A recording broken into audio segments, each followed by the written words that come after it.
Bueno, buenas noches a todos. Estaba esperando unos minutitos a ver si terminaban de conectar. Admito unos más y ya comenzamos. Por favor, les pido ahí en el chat si algunos me pueden confirmar si se ve bien la parte que se está compartiendo y si me escuchan bien, por favor.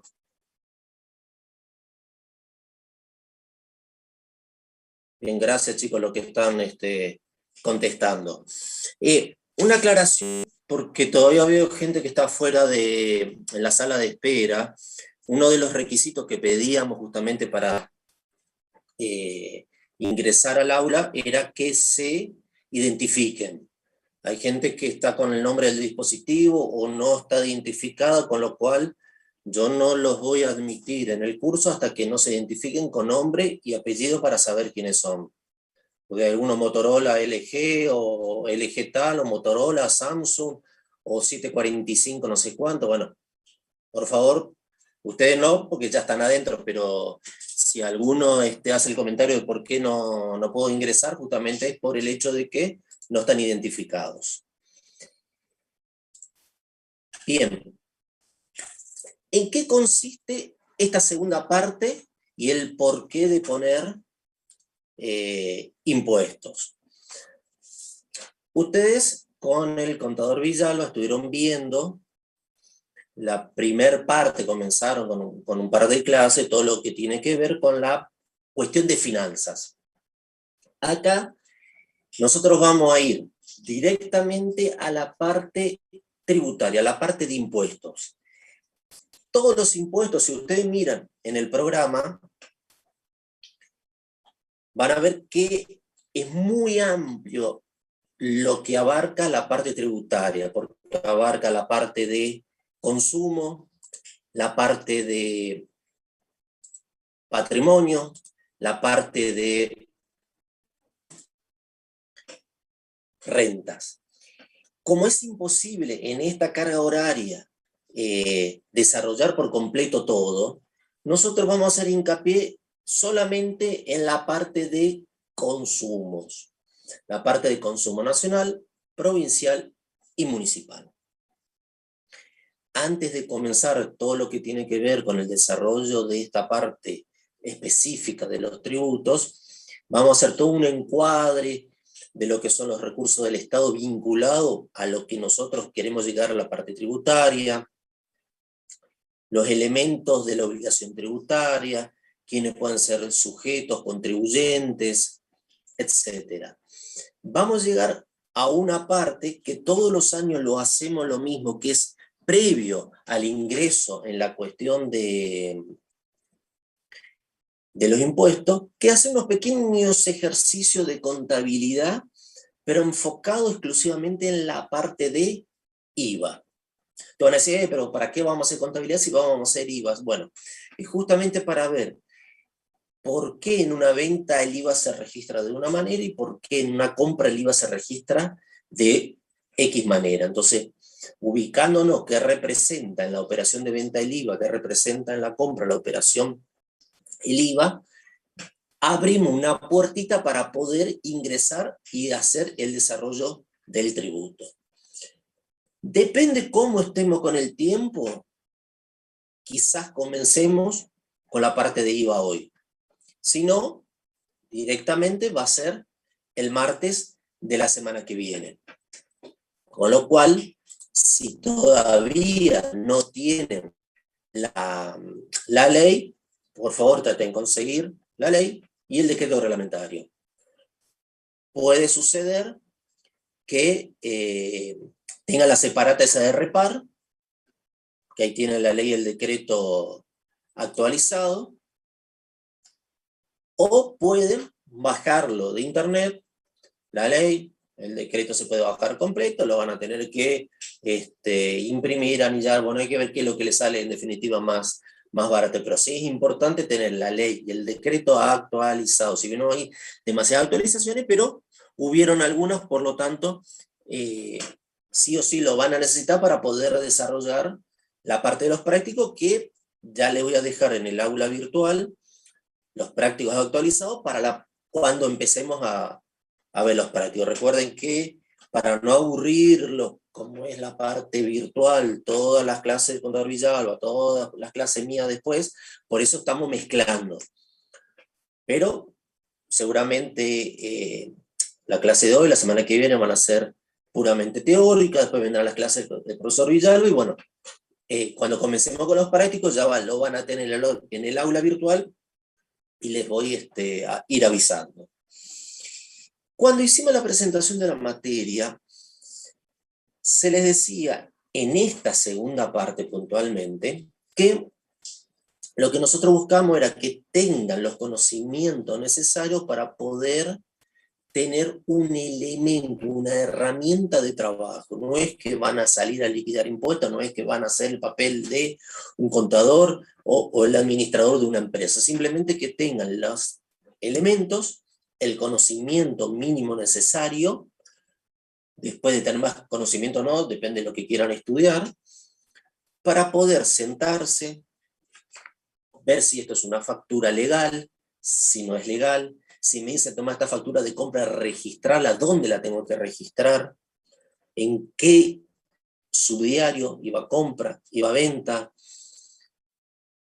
Si dice, a ver, sacame más o menos las ventas para, voy a hacer un cálculo de ingreso bruto. Bueno, ¿qué es lo que tengo que sumar? ¿Qué es lo que tengo que sumar para el IVA, para la municipalidad?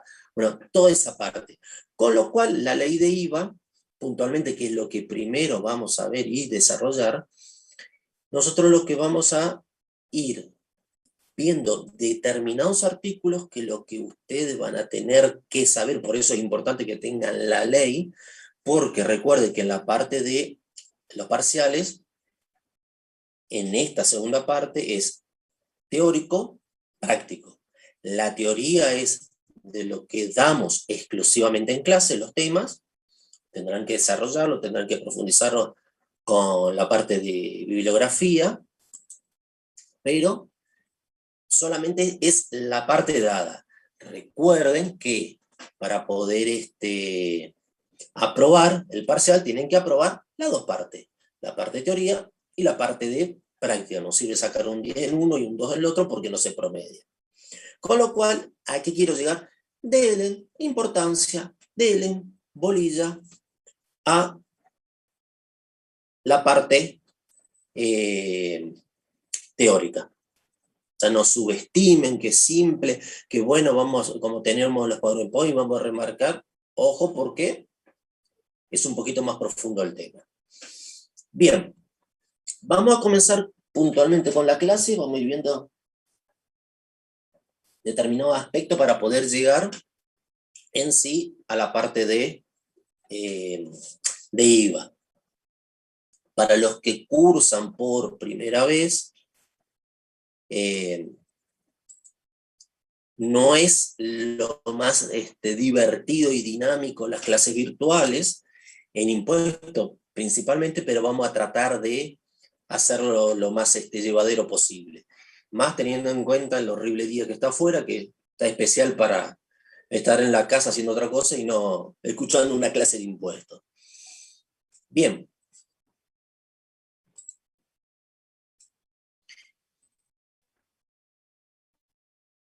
Tomando parte de lo que da el contador Villalba. Cuando hablamos de recursos financieros del Estado, hay en general dos clasificaciones, a grandes rasgos. Lo que tiene que ver con originarios y derivados. Los originarios están más enfocados en lo que tiene que ver con recursos originales, patrimoniales, la venta de bienes por parte del Estado, la toma de deuda, que son los empréstitos, emisión de moneda, que hoy en día está más que moda con el término que utiliza el gobierno de platita. Vamos a lo que nos interesa a nosotros puntualmente, el resto se los dejo para que lo desarrolle con el contador Villalba. Los recursos tributarios se consideran como recursos derivados del Estado. Dentro de estos recursos tributarios tenemos impuestos, tasas y contribuciones.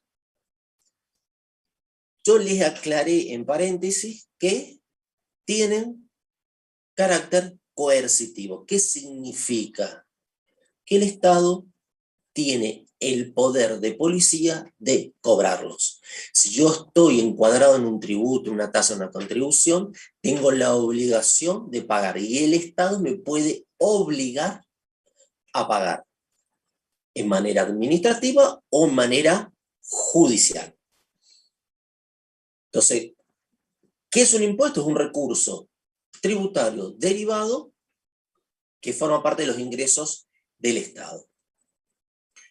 Ya incluimos al Estado. Tenemos en la obligación tributaria un sujeto que es el Estado y otro sujeto que dijimos que es la persona al cual le cobra el Estado, tiene la posibilidad de cobrarle y en la potestad, el poder coercitivo de hacerlo. Por eso siempre decimos que en una obligación tributaria hay dos sujetos, un sujeto activo y un sujeto pasivo. El sujeto activo siempre es el Estado. El sujeto pasivo, o sea, el sujeto percudido, es la persona sometida al poder tributario del Estado, quien soporta, en definitiva, el tributo. Ahora, hay dos,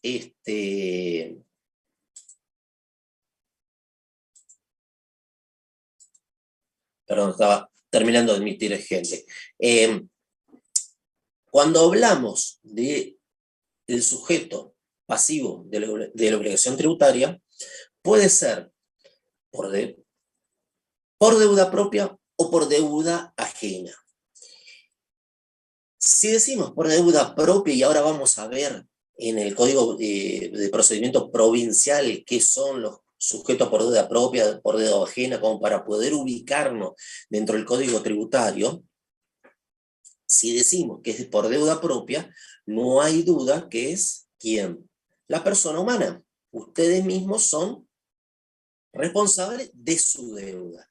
Si hablamos de deuda ajena, tiene que ver con los bienes e ingresos que generan de tercero. Por ejemplo, el administrador de una empresa, el gerente, el director, el síndico, etc. Entonces, por eso separamos responsable por deuda propia, responsable por deuda ajena. Pero siempre dentro de la clasificación de sujeto pasivo. Entonces ya tenemos dos elementos. Un elemento que es el sujeto activo al Estado, pasivo quien soporta el tributo. Dentro de la parte de sujetos, fíjense que acá le hago un resumen del artículo 5º del Código referido a responsables por deuda propia. Están obligados a pagar el tributo al fisco en forma y oportunidad debida personalmente o por medio de sus representantes como responsables del cumplimiento de la deuda tributaria, quienes sean contribuyentes, sus herederos, legatarios, con arreglo a la disposición del Código Civil y Comercial de la Nación, sin perjuicio de que estos últimos, la situación prevista que ahora después la vemos, revisten el carácter de contribuyente en tanto se verifique su respecto, el hecho imponible que se le atribuyen las respectivas leyes tributarias en la medida y condiciones necesarias. A ver, son sujetos quienes realicen hechos y actos previstos en el hecho imponible, en la norma. Si la norma dice aquel que venda una silla o un bien mueble es sujeto del impuesto al valor agregado, es sujeto del impuesto al ingreso bruto, automáticamente si yo realizo la venta de ese bien mueble, paso a ser ¿qué? Paso a ser sujeto. Después veremos si es por deuda propia o por deuda ajena. Lo importante es que, por eso, en tanto se verifique a su respecto el hecho imponible que se le atribuye a la ley. ¿Quiénes pueden ser sujetos? Acá le aclaran las personas humanas, capaces o incapaces, las personas jurídicas a las que el derecho privado le reconoce la calidad de sujeto de derecho. Acá se amplía las sociedades, asociaciones, entidades y empresas que tengan la calidad prevista en el inciso anterior y aún los otros que sean considerados por leyes tributarias como unidades económicas, por ejemplo, las UTE, la Unidad Transitoria de Empresas, sucesiones indivisas, cuando las leyes tributarias se consideran como sujeto para la atribución del hecho imponible. Recuerden, y esto es muy importante, el tema de las sucesiones indivisas, que la sucesión indivisa es la figura jurídica que va desde el fallecimiento del contribuyente hasta la declaratoria de herederos, hasta que el juez declara quiénes son los herederos. En ese periodo funciona la sucesión indivisa, supongamos un negocio a nombre de una persona física, fallece, automáticamente sigue, no es que se disuelve el negocio, no, continúa como sucesión indivisa de Juan Pérez. Obviamente que al abrirse la sucesión en el juzgado se deberá nombrar, designar, que eso lo hace, se propone y lo resuelve su señoría, quién va a ser el administrador. ¿Para qué? Para que siga operando, para que siga haciendo frente a las obligaciones tributarias que tenía el fallecido oportunamente. Y por último, dice las reparticiones centralizadas, descentralizadas o autárquicas del Estado Nacional, provincial y municipal, quedan comprendidas las disposiciones de sujeto. A modo de ejemplo, a modo de ubicarnos, ¿quiénes son responsables del cumplimiento de deuda ajena? Dice, están obligados a pagar el tributo al fisco bajo las penas y sanciones previstas en esta ley, ¿sí? ¿Quiénes? Con los recursos que administran, perciban o disponan. Esperen que se me corrió algo acá.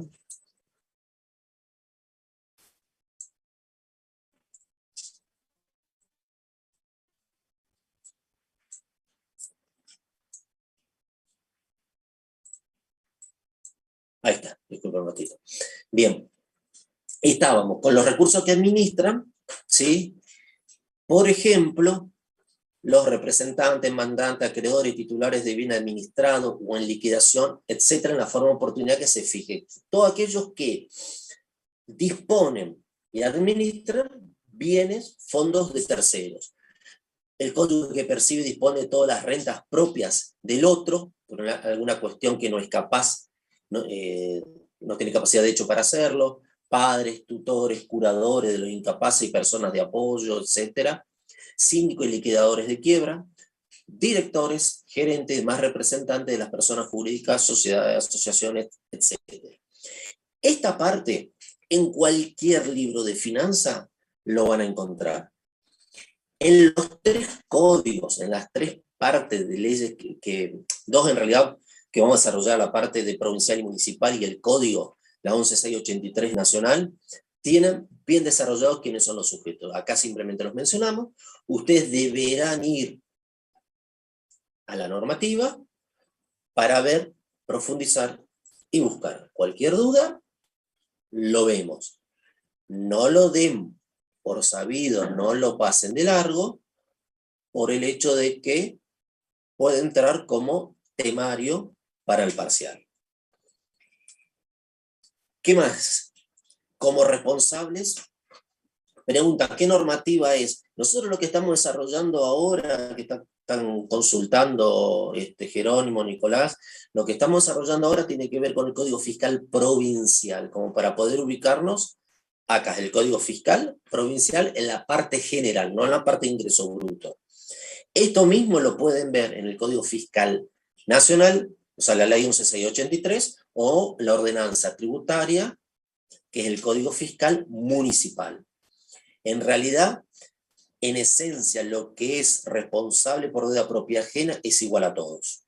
No hay diferencia, por eso le digo que en cualquier libro, en cualquier texto de finanzas, lo van a ver y poder profundizar. Administrador de patrimonio, incluidos los fiduciarios, sociedades gerentes, etc. Dejo el F para lo último, responsables sustitutos. ¿Por qué dejo el F por último? ¿Qué dice? Agentes de retención, percepción de los tributos, responsables por deuda ajena. ¿Por qué lo dejo por último? Si ustedes tienen la oportunidad de ver la parte de sanciones que se establece en el código, en los distintos códigos,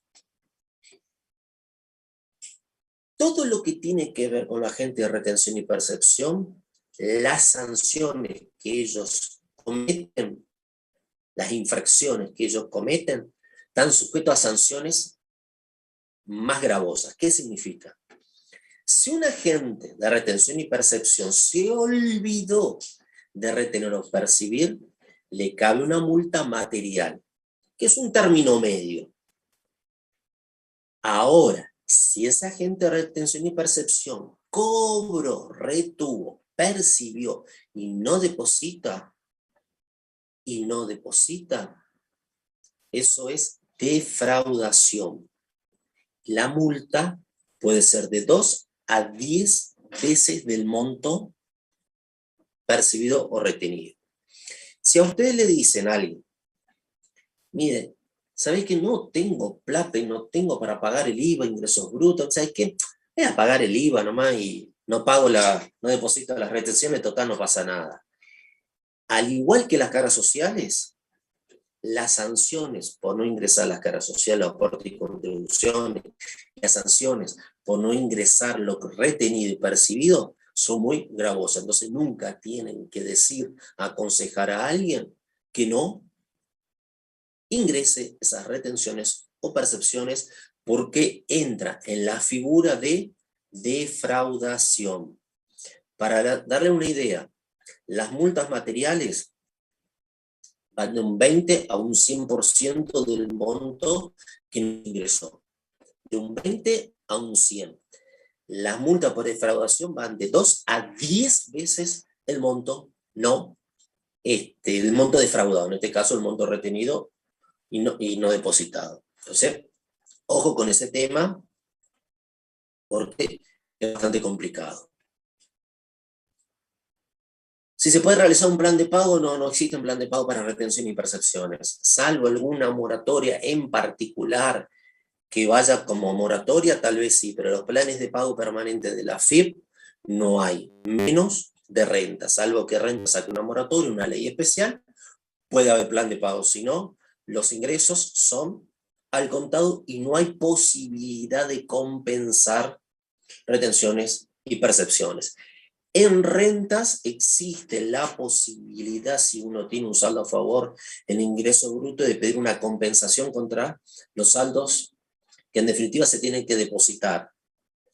Existe la posibilidad, de hecho se hace, pero hay que verlo y es una cuestión muy particular. En AFIP, no, directamente lo retenido y percibido hay que pagar al contado, más los accesorios en caso que corresponda.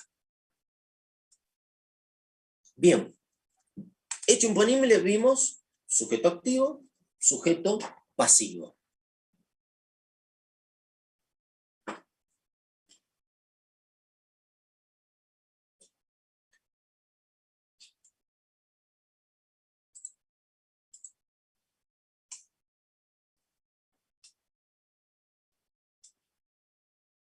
Espere que se apuró, ahí está. ¿Cuál es otro elemento de la obligación tributaria? El hecho imponible. El hecho imponible, así como está en el cuadro, podemos decir que es el hecho, acto, conjunto de hechos o de actos de naturaleza económica previsto en la norma legal, cuya configuración da nacimiento a la obligación tributaria. ¿Qué significa? Primero, para que una norma sea obligatoria, tiene que estar debidamente sancionada. Una ley nacional se tiene que aprobar por el Congreso, publicar en el boletín oficial y determinar cuál es su vigencia. Si no dice comenzará a regir, aplicarse a partir del mes de noviembre, a partir de diciembre, tiene la vigencia a partir del 8º día de su publicación. Lo mismo para las leyes provinciales, lo mismo para las ordenanzas municipales. Tiene que ser una ley escrita. Cuando decimos una ley escrita, debidamente sancionada. La ley o la ordenanza le le tiene que describir sobre qué operaciones va a recaer el tributo. Venta de cosas muebles, no sé, venta de inmuebles, prestación de servicios, etcétera, etcétera. Aparte le tiene que decir quiénes van a ser los sujetos. Personas humanas, personas físicas, quienes realizan, en definitiva le va a decir el hecho imponible. El hecho imponible le tiene que decir cuál es.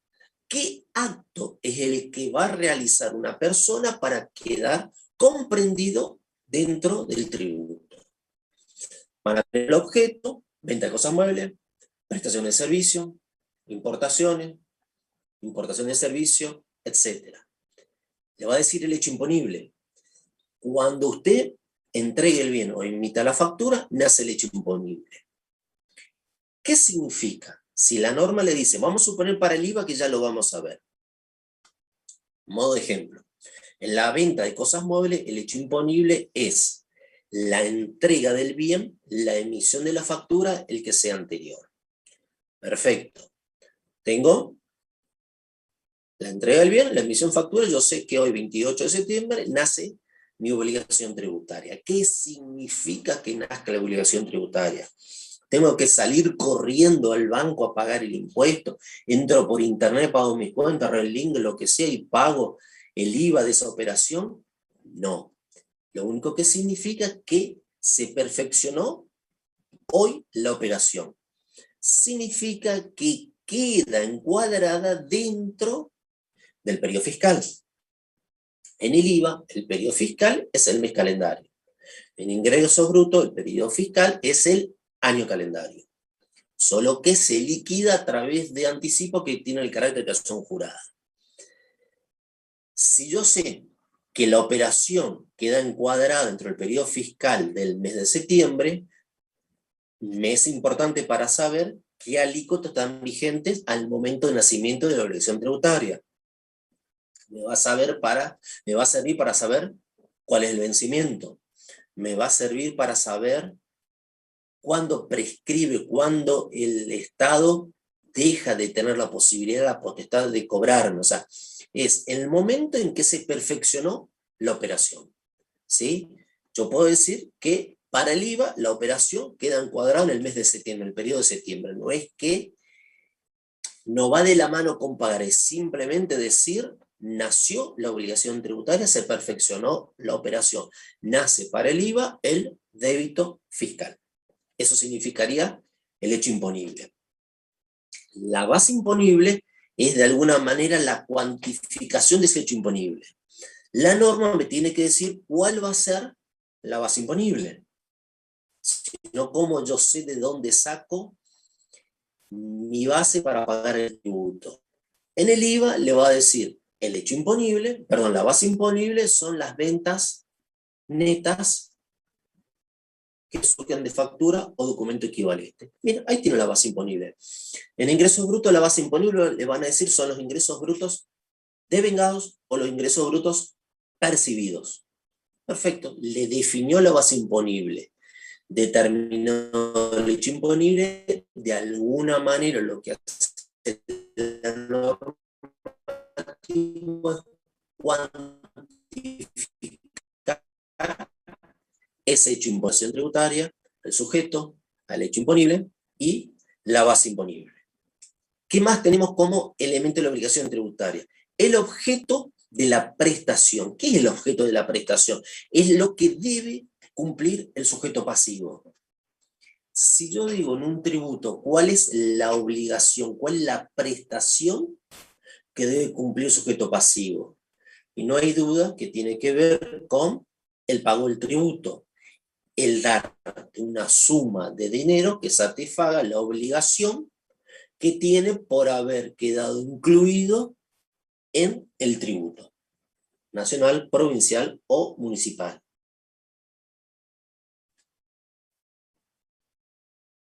En definitiva, la naturaleza de la prestación es una obligación de dar. El objeto es la prestación que tiene que cumplir. La naturaleza de la prestación es una obligación de dar. ¿De dar qué? De dar una suma de dinero. Es la obligación de dar una suma de dinero. ¿Puedo ¿Puedo yo pagar un tributo con un camión, por ejemplo? Puedo pedir una compensación, pero no hacer la dación de pago con el camión. ¿Qué es la compensación? Supongamos que liquido el impuesto de ingresos brutos, me da, no sé, 3 millones de pesos a ingresar. Resulta que le vendo a la provincia o le vendo a la dirección de rentas un camión, una camioneta. Yo le tengo que pagar 2 millones, el fisco me tiene que pagar 3 millones por esa operación. Lo que yo puedo pedir es que me compense y en definitiva ingresar la diferencia. ¿Se puede hacer? Sí, se puede hacer. Es complicado, es difícil, pero en definitiva se podría llegar a hacer. Es el único caso de excepción de la naturaleza de la prestación, de la obligación de dar. ¿De dar qué? Suma de dinero. Bien. Cuando vimos al principio la parte de recursos financieros del Estado, que vimos como recursos derivados, los impuestos, tasas y contribuciones, nos lleva a definir de alguna manera qué es un impuesto, una tasa, una contribución, para poder sí después ingresar en la liquidación, en el análisis de los tributos. Si nosotros vemos ingresos brutos, tenemos que ver si será un impuesto, será una tasa o una contribución. El IVA es un impuesto, una tasa o una contribución. Derecho de inspección, registro de servicio controlador, dicho que es la tasa de comercio en la municipalidad. ¿Es un impuesto, una tasa o una contribución? Bueno, para eso vamos puntualmente al Código Fiscal Provincial, para definir qué es un impuesto, una tasa y una contribución. Puede ser una pregunta de examen del parcial, no qué es un impuesto, una tasa de contribución. ¿Qué diferencia hay entre un impuesto, una tasa y una contribución? De hecho, alguna vez ha estado esa pregunta. La mayoría lo que hace es definir impuesto, tasa y contribución. No, está mal. Si se le pregunta cuál es la diferencia, tienen que explicar la diferencia, no explicar cada uno, porque explican los tres y en definitiva no queda claro cuál es la diferencia. Entonces vamos a analizar cada uno y ahí va a ir saltando a la vista cuáles son las diferencias entre uno y otro. Esto está en el Código Fiscal Provincial, no la parte de ingresos brutos, sino la parte general de procedimiento. ¿Qué dice con la parte de impuestos? Son impuestos las prestaciones pecuniarias de dinero que por disposición de este código o de leyes especiales están obligados a pagar a la provincia a las personas que realizan actos y operaciones o se encuentran en las situaciones que la ley considera como hecho imponible.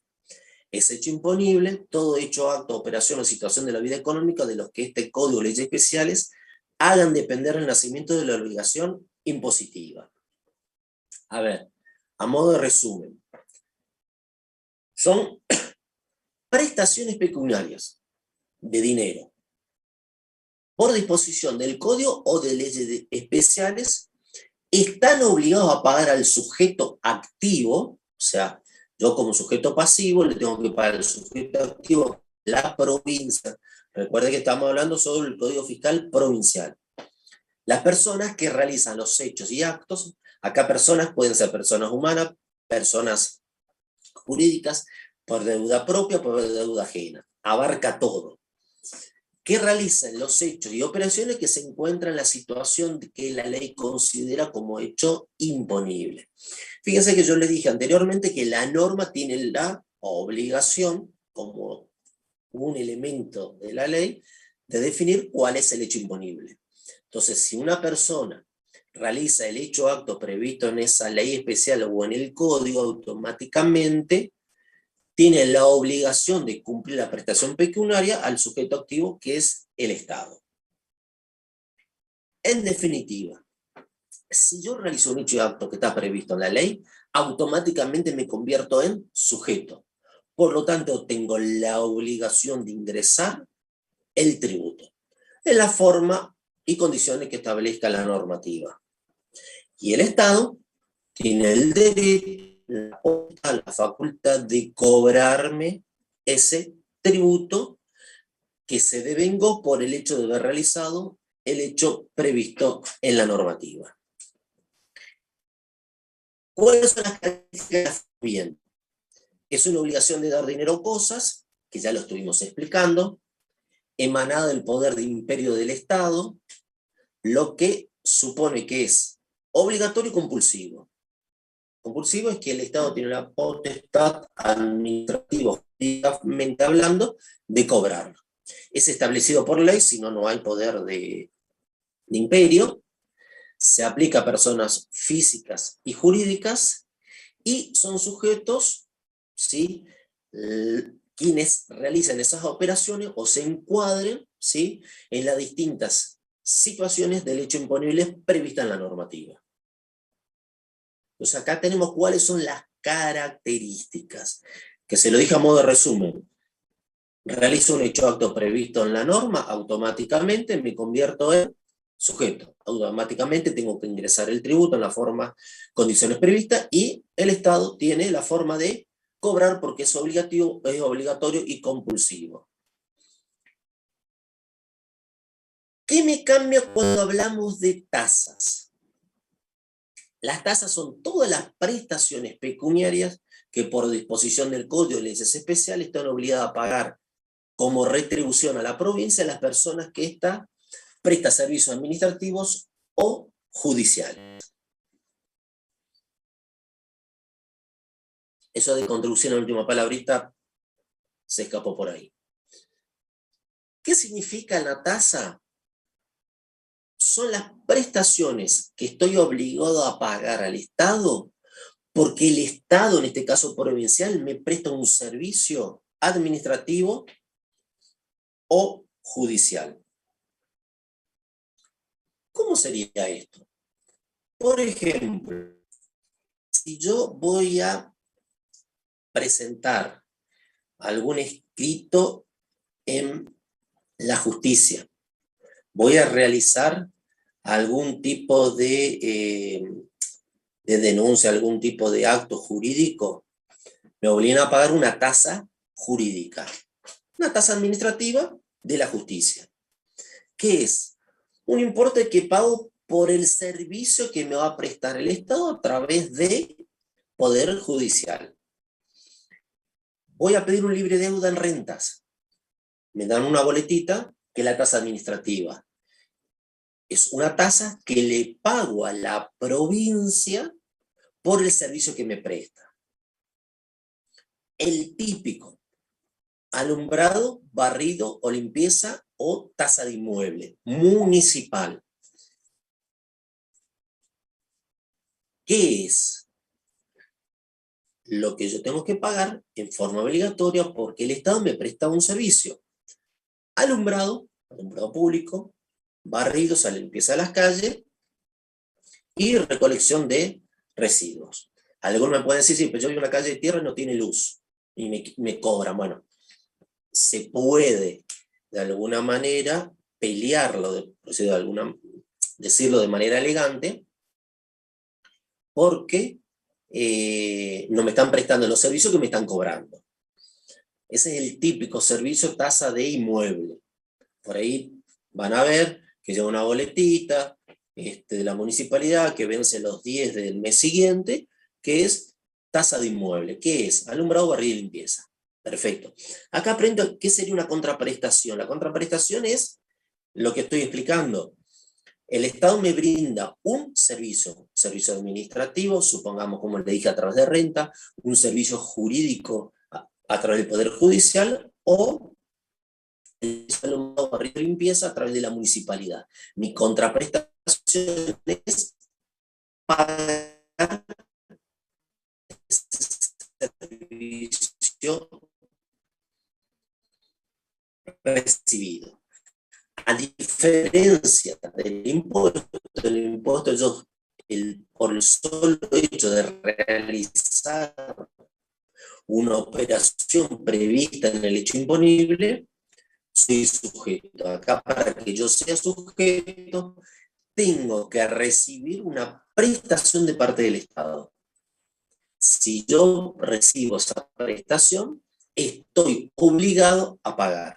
Si yo no pago, el Estado, como mismo en la parte de impuestos, tiene el poder coercitivo de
Recording in contribución. progress. Son contribuciones las prestaciones pecuniarias que por disposición del Código de Leyes Especiales, es repetitivo, reiterativo a los tres, estén obligados a pagar las provincias a las personas que obtengan beneficios o mejoras en los bienes de su propiedad o posee a título de dueño por obras o servicios públicos generales. Y acá es la gran diferencia con los otros dos. Fíjense que por la mitad le dice que obtengan beneficios o mejoras por obras o servicios públicos generales. Cuando hablamos de servicios públicos, obras públicas, es por parte del Estado. ¿Cuál es la típica contribución que me cobra el Estado? Vivo en una calle terrada, me asfalta la calle. Me hace las cloacas. Tengo la zanja abierta y hace la calle, entuba todo lo que es la parte hídrica por debajo, la calle automáticamente pasa a ser asfaltada, tengo cordón cuneta, tengo iluminación. Lo que me dice el Estado es, señor, si su inmueble valía 100 por su ubicación, ahora que usted tiene asfalto, que tiene cloaca, etcétera, etcétera, usted recibió un beneficio y automáticamente aumenta el valor de su propiedad. ¿Es así? No hay duda que es así, porque no es lo mismo una propiedad en determinado lugar, obviamente no estamos hablando de zonas rurales, estamos hablando de zonas urbanas, que en una avenida de tierra que en una avenida asfaltada. No es el mismo valor. Entonces, como yo obtengo un beneficio por ese servicio público, por esa obra pública, automáticamente me cobra un importe que se fija en función a mi beneficio de la contribución. Otro caso que acá no tenemos es, por ejemplo, amplían la red de subterráneo, supongamos las paradas son cada 5 o 10 cuadras, depende. Bueno, las propiedades que están cerca de la salida, la estación del subterráneo, tienen de alguna manera un beneficio. ¿Por qué? Porque tiene cerca el subte. Para las grandes ciudades, eso representa un beneficio para el propietario. Eso es la contribución. ¿Cuál es la característica de lo que venimos diciendo? Un beneficio derivado de la realización de una obra pública por parte del Estado. La típica, vamos a dejar el subte porque acá no tenemos, la típica es el asfaltado de la calle. O tengo lo que hicieron la parte del vicario, que de alguna manera lo entubaron, hicieron toda la callecita del costado, lo asfaltaron, embellecieron el lugar. Bueno, las casas, las propiedades que están enfrente, bueno, seguramente estarán pagando contribución al Estado. Bien, entonces ya tenemos impuesto, tasa y contribución, y vimos las características de cada uno y tienen las diferencias que fuimos analizando de cada uno. Cambiamos de tema. Cuando hablamos de tributos, para poder ir de a poquito a lo que queremos llegar, que es el impuesto en el ingreso bruto, el impuesto al valor agregado o tasa de comercio, tenemos tres grandes clasificaciones de los impuestos. Acá ya tenemos primero uno, que es el impuesto a la renta, impuesto al patrimonio, impuesto al consumo. Cuando hablamos de impuestos a las rentas, ¿qué significa? Fíjense en la definición que les puse acá. El término renta se usa en la doctrina y en la legislación para designar el producto neto de una fuente determinada en la denominación del impuesto global a la renta. Se lo utiliza para resaltar la suma de los réditos de distintas fuentes, suelo, capital, trabajo personal, etc. La ganancia, la renta que yo obtengo de mi trabajo personal en forma independiente en relación de dependencia, del suelo, el alquiler de un inmueble, del capital, renta por colocación de capital, de títulos, colocación de acción, etc. El producido de esas distintas fuentes me produce una renta. La renta es lo que queda encuadrado en estos tipos de tributos. ¿Cuáles son los principales tributos?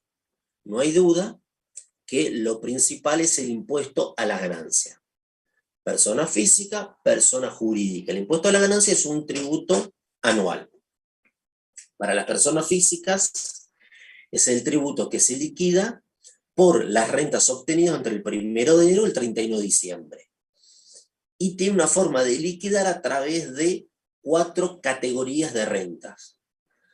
Renta del suelo, renta del capital, renta de tercera categoría, que son las explotaciones comerciales, y la renta del trabajo personal, que es la parte de sueldo y la parte de trabajo autónomo.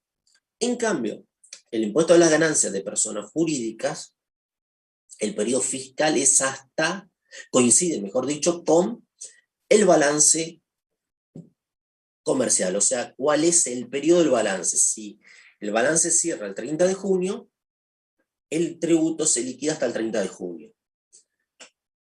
En el caso de persona jurídica, el tributo vence al 5º mes del vencimiento, ya que dijimos 30 de junio, el tributo vence en noviembre.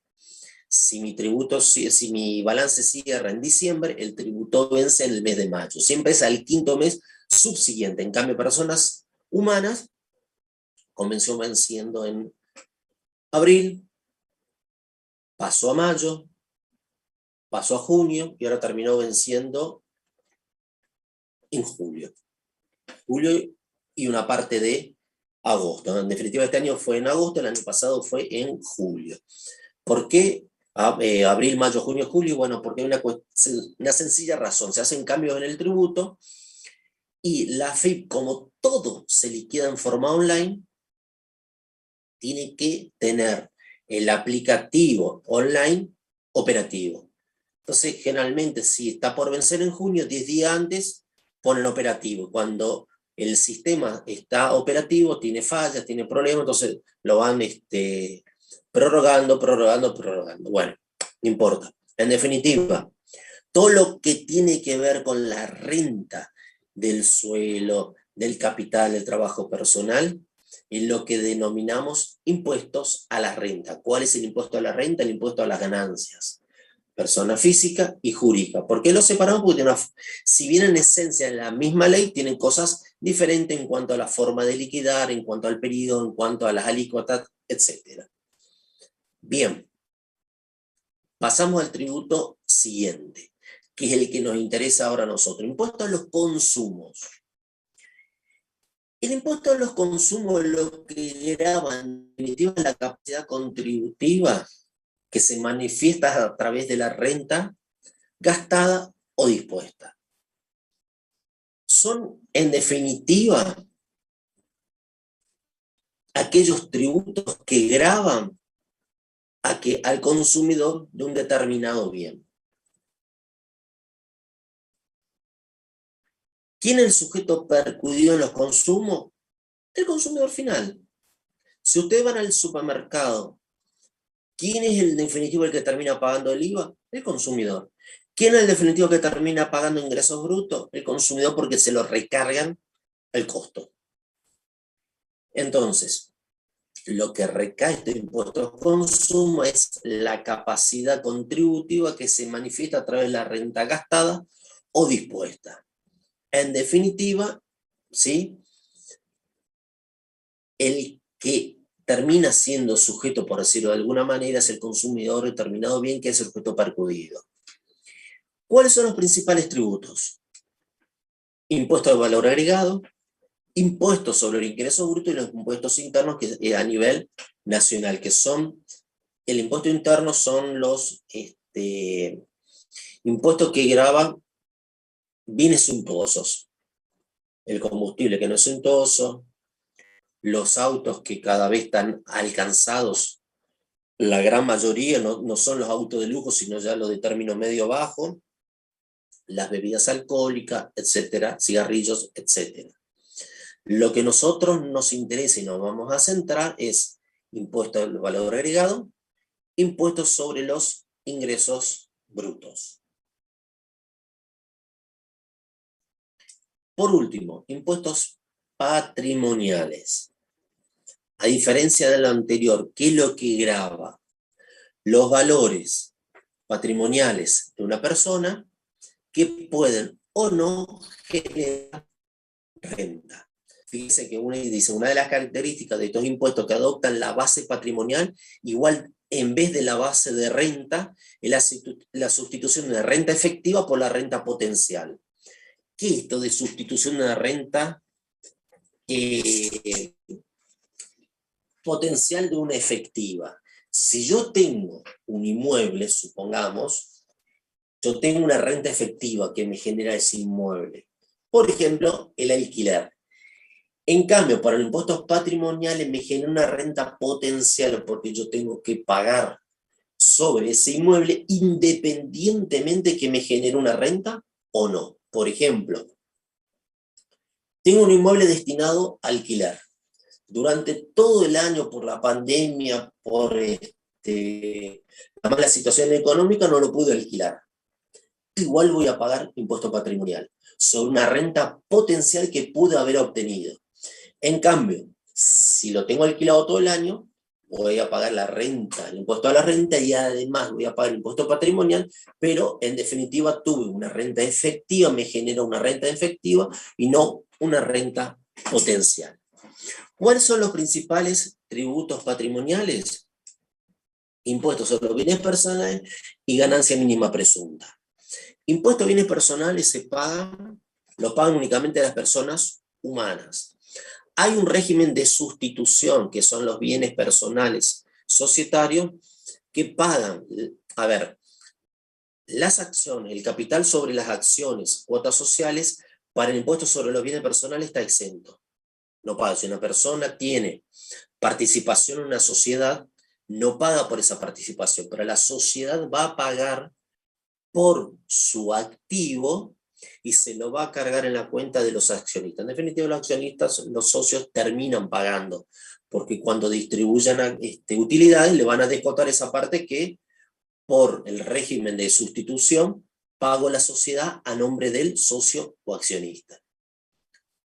El impuesto sobre mínima presunta está desapareciendo, son muy poquitos los contribuyentes que lo están ingresando, son aquellos que no tuvieron de alguna manera un encuadre correcto en las pymes, pero casi nadie lo está liquidando, o sea, está prácticamente desaparecido, por lo tanto lo podríamos hasta tachar. Dejamos como principal tributo patrimonial el impuesto sobre los bienes personales, que tiene un periodo de liquidación anual. Vence juntamente con ganancias personas humanas, y es sobre los bienes que yo le saco una foto al 31 de diciembre de cada año. En la parte de sociedades tiene un vencimiento distinto que realmente es en junio, que es sobre el activo de la sociedad en el balance cerrado inmediato en el año inmediato anterior, con más o menos los ajustes hasta el 31 de diciembre. Bien, entonces estamos en impuestos patrimoniales, que es lo que vimos, impuestos a los consumos, impuestos a la renta. Nosotros nos vamos a centrar exclusivamente impuestos sobre los consumos, impuestos al valor agregado, impuestos sobre los ingresos brutos.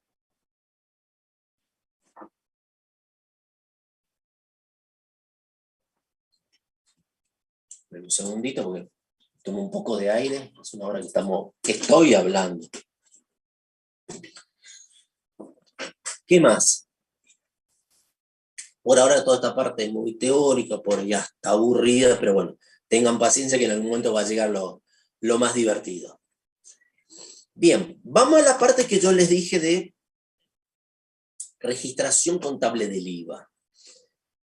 Es un ejercicio que, si hay alguno que lo haya cursado en forma presencial, sabe que hacíamos.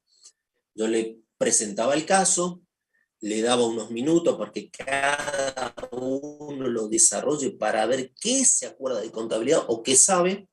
Lo desarrollábamos junto en el pizarrón, era simplemente hacer una autocorrección para ver si cada uno lo hizo bien o no. Cada uno lo miraba y lo corregía.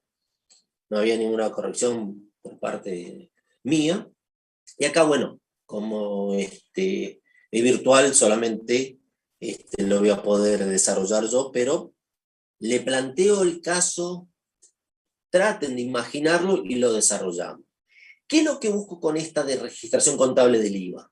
Operación de compra, operación de venta. Fíjese que le digo, neta 100.000, IVA 21.000, total 121.000. Distintas situaciones. Venta compra al contado, venta compra cuenta corriente, venta compra pago con cheque de pago diferido, venta compra con un pagaré y además tengo un descuento del pronto pago un 10%. Son las distintas situaciones y los distintos asientos que en definitiva pretendía generar. A ver, vamos con una operación de venta. ¿Qué es lo que buscamos? Que ustedes sepan, en una operación de venta, cuando hacen el asiento, ¿cómo se registra el IVA? Por la venta se registra en el debe, se registra en el haber. Si lo registro en el haber, ¿qué me representa? Si lo registro en el debe, ¿qué representa? Contablemente, ¿qué cuenta es? Siempre se mantiene esa caracterización, cuenta de patrimonio, cuenta de resultado. ¿Me va a durar en el balance un mes, 15 días, un año? Bueno, eso es lo que buscamos. Un poquito refrescar la memoria de contabilidad para ver cómo opera el IVA, para que nos ubiquemos de alguna manera en el encuadre del tributo para ver cómo lo vamos a liquidar. Bien, vamos por lo más fácil. Una operación de venta. Vendo por 100.000, vendo, el IVA me genera 21.000, total 121.000. Ya les aclaro, ya les adelanto que el IVA tiene una alícuota general del 21%. Si ustedes le dicen, ¿cuál es el precio neto de una operación? En este caso es 100.000. ¿Cuál es el precio total de la operación? 121.000. ¿Qué incluye el precio total de la operación? Incluye el neto, incluye el IVA. Por eso vayan familiarizándose con estos términos. Neto, IVA y total. Bien, ¿cómo hacemos la operación? Pregunta, ¿qué entra? ¿Qué va al haber?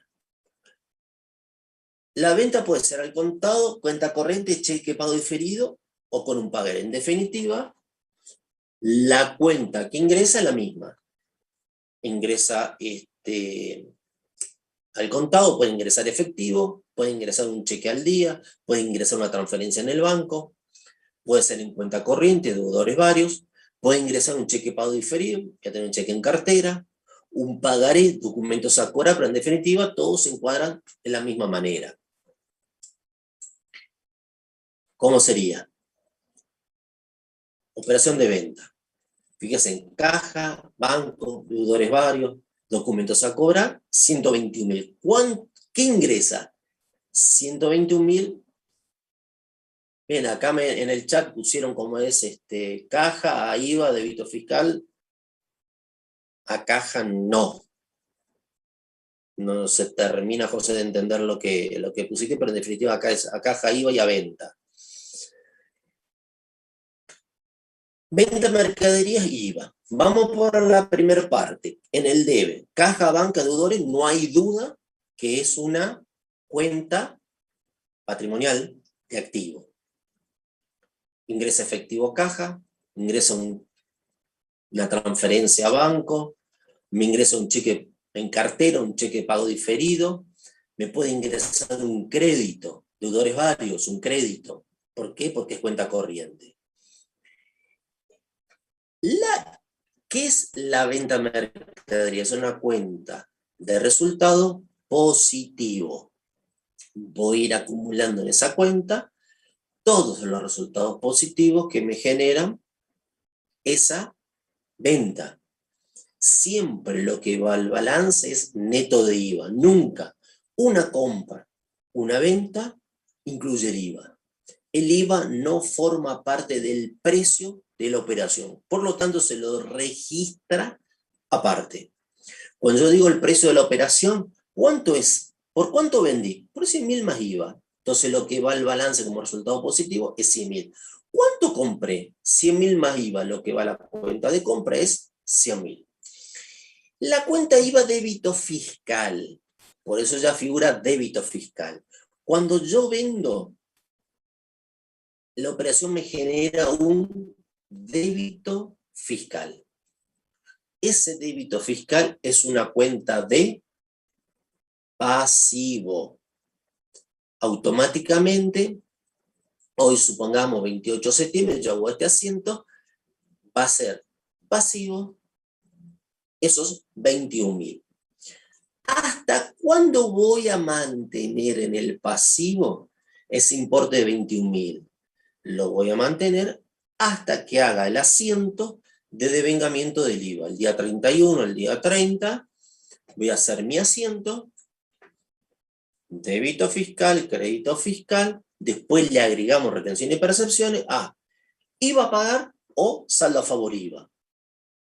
Entonces yo voy a incluir en esa cuenta de pasivo todos los débitos fiscales generados desde el día 1 al día 30-31. Después lo refundo contra el asiento de declaración jurada del IVA. ¿Qué pasa con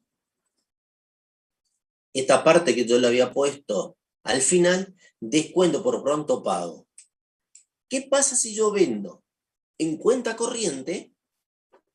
En este caso va a ser deudores varios 121.000, a venta 100.000, ahí va débito fiscal 21.000, y me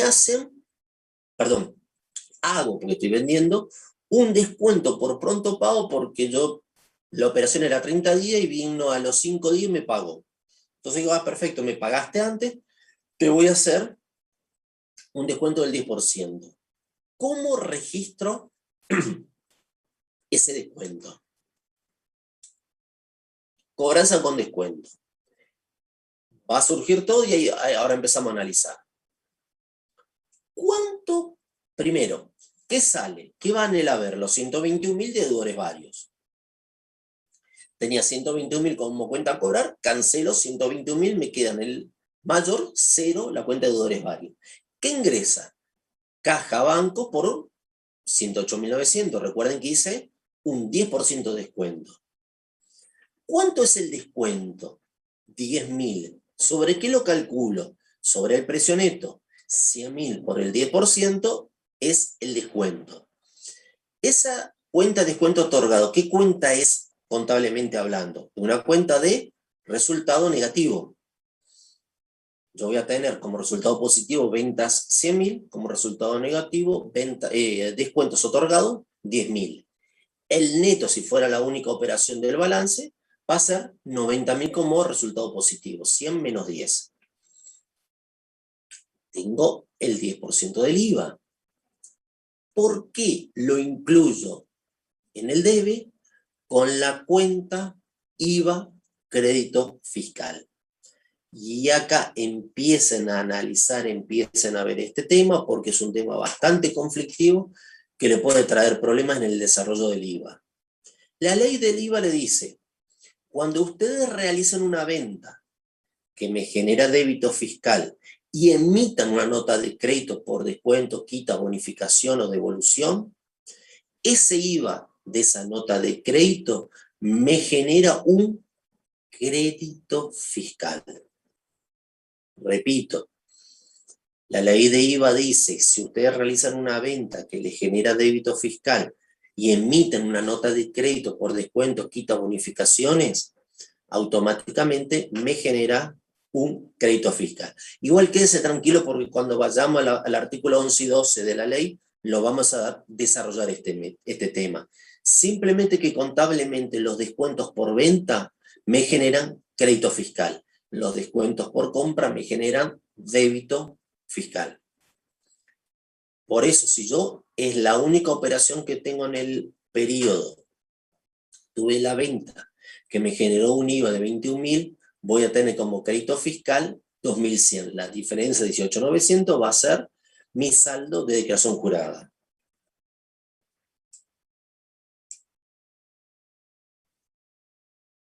Compra. Lo mismo que hicimos para la parte de venta, pero viceversa. ¿Qué entra? Mercaderías. ¿Sí? Una cuenta patrimonial, bienes de cambio. Quieren llamarlo dentro del rubro bienes de cambio. 100.000. Siempre sin IVA. ¿Qué tengo? IVA crédito fiscal por 21.000. ¿Qué sale? Caja, banco, acreedores varios, cheque de pago diferido, etcétera, por 121.000.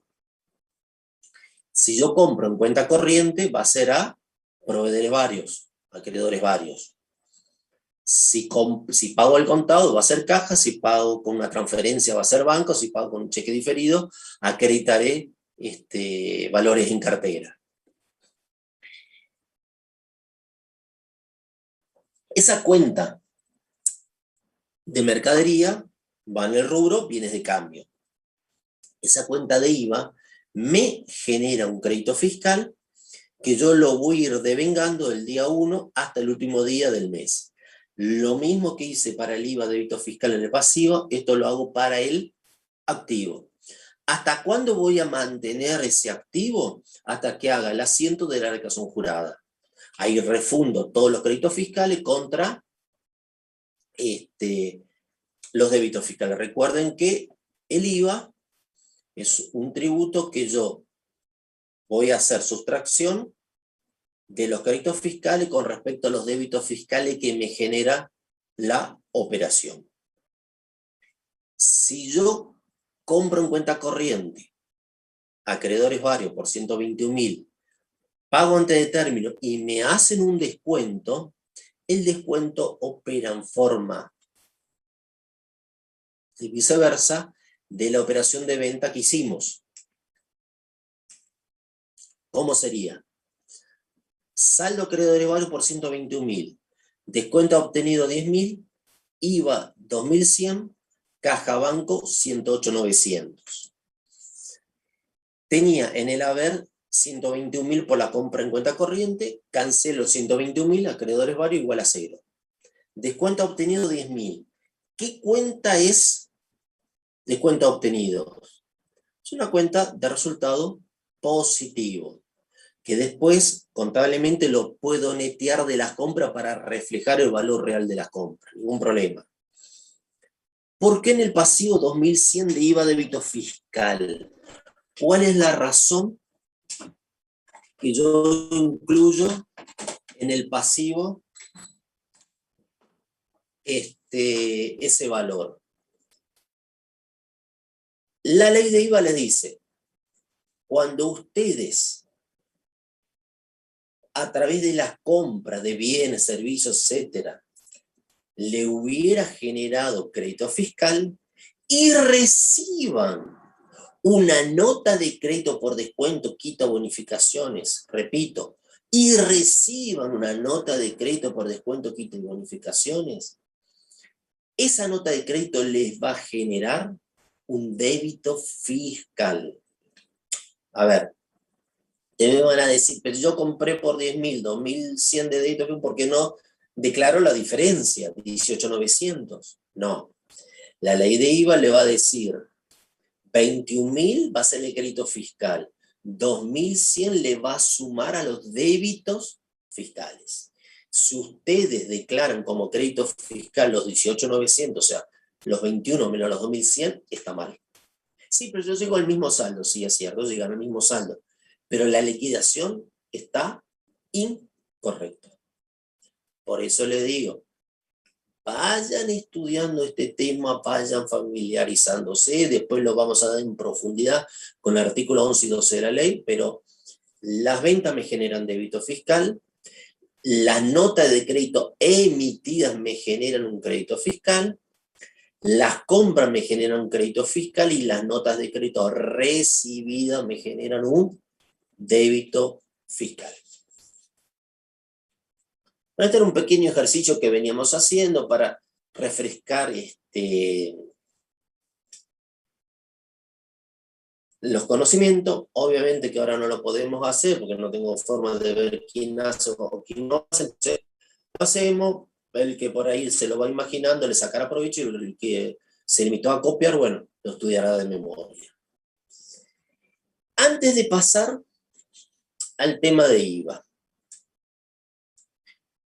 Perdón. Para cerrar, igual ya les dije, si nosotros vendíamos por 21.000 y emitíamos una nota de crédito que genera crédito fiscal, mi posición era 18.900 a pagar. Si yo compraba, me generaba 21.000 de crédito fiscal y la nota de crédito me genera 2.100, en definitiva me voy a quedar con un saldo a favor de 18.900. Obviamente estamos hablando en el extremo, que sean las únicas operaciones que tengan el periodo, la de venta, la nota de crédito, la de compra y la nota de crédito. Fíjense, uno le queda 18.900 a pagar y el otro le queda 18.900 a favor. Bien, ahora sí. Pasamos de tema. Antes de mostrar el cuadro, ¿qué es lo que quiero hacer en forma rapidita antes de comenzar con el IVA?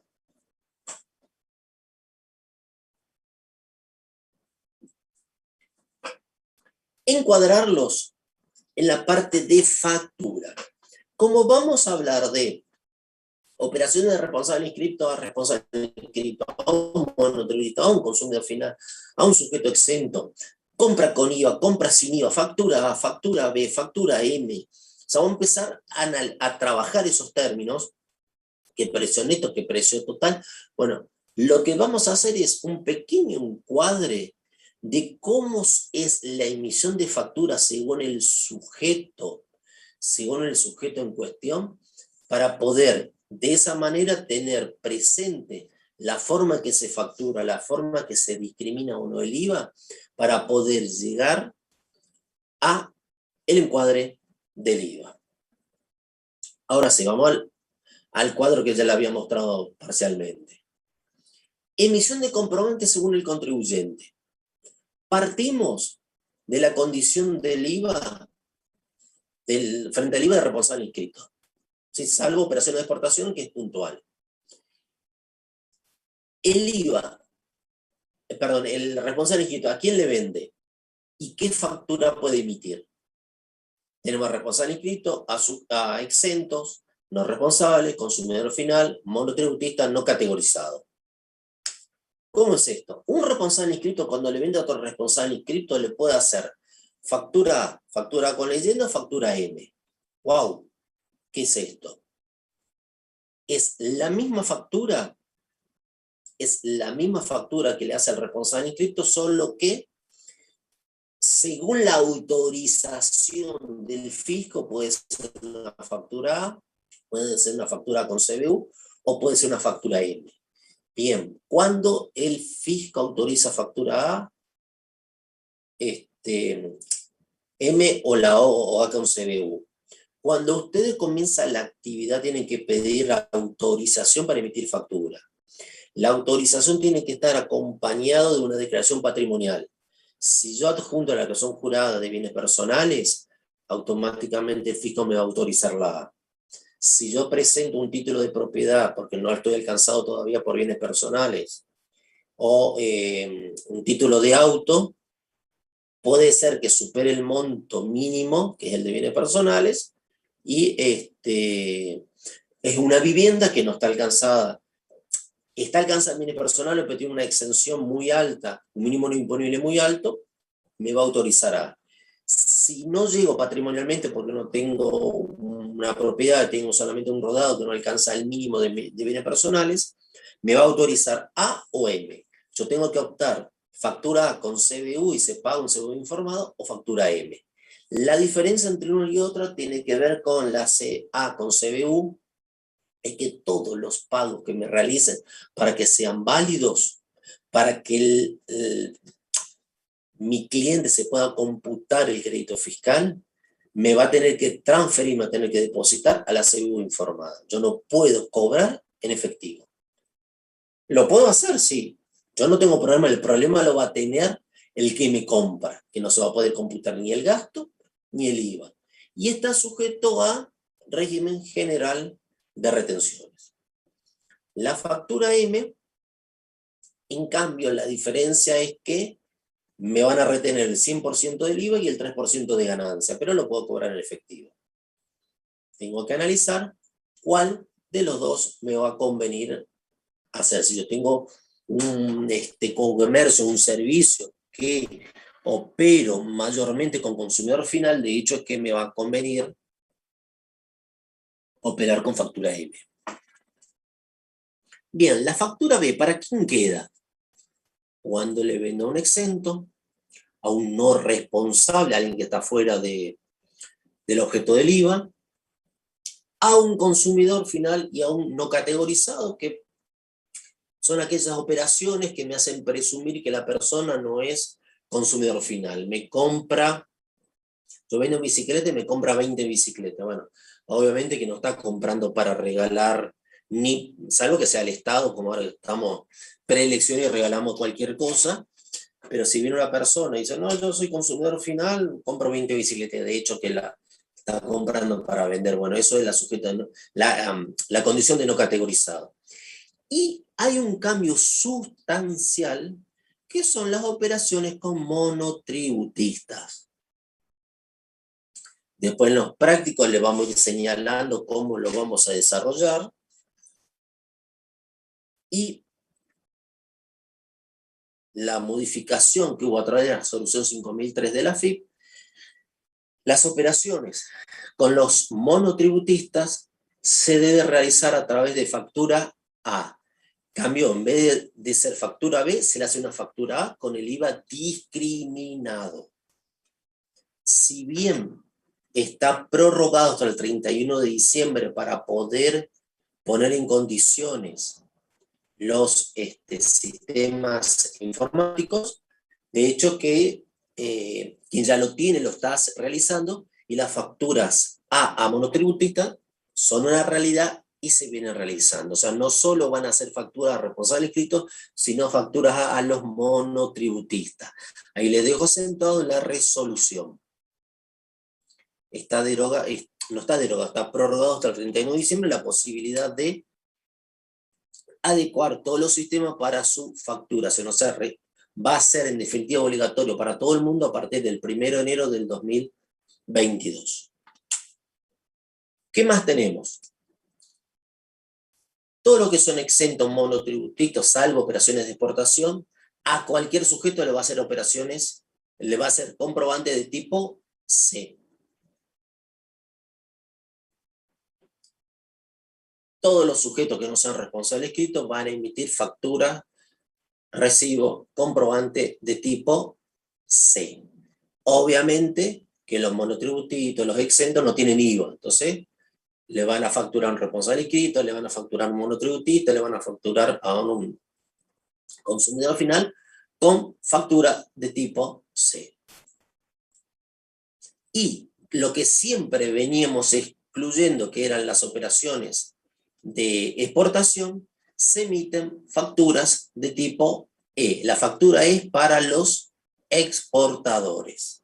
Tenemos factura A con las tres modalidades, la A propiamente dicha, la factura A con CBU, la factura M, la factura B al consumidor final, a los exentos, la factura C que emiten los monotributistas y los exentos, y la factura E que se emiten por operaciones de exportación.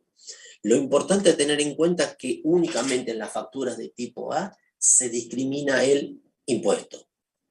Las facturas de tipo B, el IVA está incluido en el precio total, y la factura C, obviamente que por el tipo de sujeto emisor, no llevan IVA. Acá tiene un pequeño ejemplo, que esto surge de la resolución de la FIP. ¿Cómo sería una factura A? Tienen los datos de la operación, tienen la descripción, que es el precio neto, la discriminación del IVA y el importe total. La factura A se discrimina el impuesto. Van a tener tres importes: importe neto de la operación, el IVA y el importe total. Y, en cambio, en la factura B desaparece, fíjese, el cuadrito de abajo a la derecha, que dice subtotal, impuesto subtotal, IVA inscrito total, directamente es total. Dato de la operación es el importe total con IVA. El total de los distintos rubros que componen la factura es el precio total de IVA. Si yo hago una factura B a un consumidor final por 121.000, incluye 100 de venta y 21 de el IVA. Cuando nosotros decimos precio total, 121.000, ¿cómo voy a registrar los 121.000? Y voy a tener que netear a través de una fórmula para poder llegar a los 100.000 y poder llegar a los 21.000. ¿Algunos ya fueron haciendo preguntas? ¿Alguno quiere hacer alguna pregunta puntual ahora? Antes de comenzar con la parte de IVA.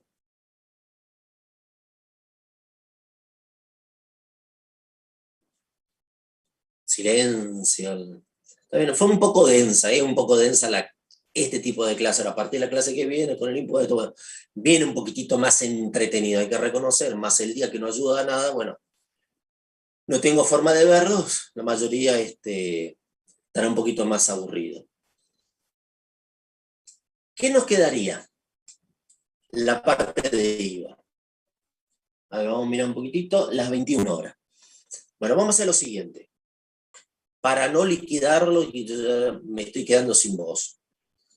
Martes de la semana que viene, escuchen bien lo que les voy a decir antes que se vayan de la línea.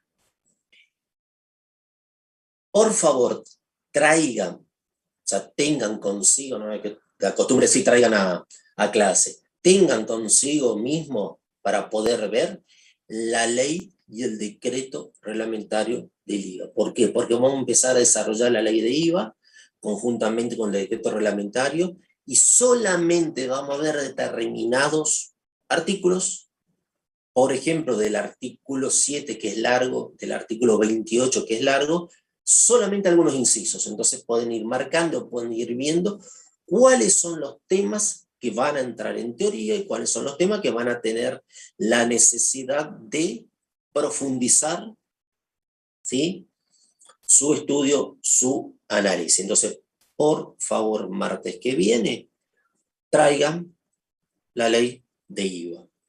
Van a ver conmigo el martes que viene, después van a tener 2 clases más con el contador Villales, bueno, y a poquito nos vamos a ir aproximando al primer parcial. Entonces, bueno, veo que no hay preguntas, espero que haya sido de provecho la clase, como siempre le digo, que hayan sabido disfrutar, analizar, vayan viendo tranquilamente los temas, algo si quieren preguntar, la clase que viene lo pueden preguntar en el chat. Si es algo largo, eventualmente después al final podemos habilitar el micrófono, no hay ningún problema. Así que bueno, tengan buenas noches. A ver, acá hay una pregunta, espérenme un segundito que Me quedó una duda con las facturas, no sé cuál es tu duda, Sol. En el monotributo, bien. A ver, ¿qué cambió esto? Todo el régimen de inclusión, todo un régimen nuevo que creó el Estado, ¿qué significa? Que las operaciones con el monotributo, con los monotributistas, se tienen que realizar ahora a través de los comprobantes de tipo A, con el IVA discriminado. Siempre decíamos, las operaciones con los monotributistas, se emitía una factura A por el total. Supongamos, la operación era por 121.000, yo hacía una factura B por 121.000. Venta de este bien por 121.000 al monotributista. Era lo mismo que hacer la operación con el consumidor final o con un sujeto exento que, por ejemplo, el Estado. La modificación en las normas de facturación es que lo que cambia es que voy a hacer una factura A con el IVA discriminado al monotributista, al igual que lo hacía, ¿sí?, con el responsable inscripto. Precio neto 100, IVA 21, total 121.000. Lo que les dije es que está prorrogado hasta el 31 de diciembre para que la gente adapte su sistema a la emisión de estos tipos de comprobantes. Hay mucha gente que ya está emitiendo las facturas A. Aquel que de alguna manera no puedo adaptar, tiene hasta el 31 de diciembre, o sea que a partir del 1 de enero va a ser obligatorio para todos. En los prácticos le vamos a aclarar si vamos a utilizar o no las facturas A o B para el monotributista, pero en definitiva, las facturas a monotributista van a ser de tipo A con el IVA discriminado, al igual que responsable inscripto a responsable inscripto. Perfecto. ¿Entendido? Bueno, gracias. ¿Alguien más alguna pregunta? Si no hay pregunta, damos por finalizada la clase y nos vemos el martes que viene. Repito, por favor, traigan la normativa. Tengan consigo la normativa, ¿sí? Traigan al lugar que estén sentados frente a la computadora, frente al teléfono o al medio que sea, pero tengan la normativa. Bueno, veo que no hay más preguntas. Tengan buenas noches y nos vemos el martes de la semana que viene. Buenas noches.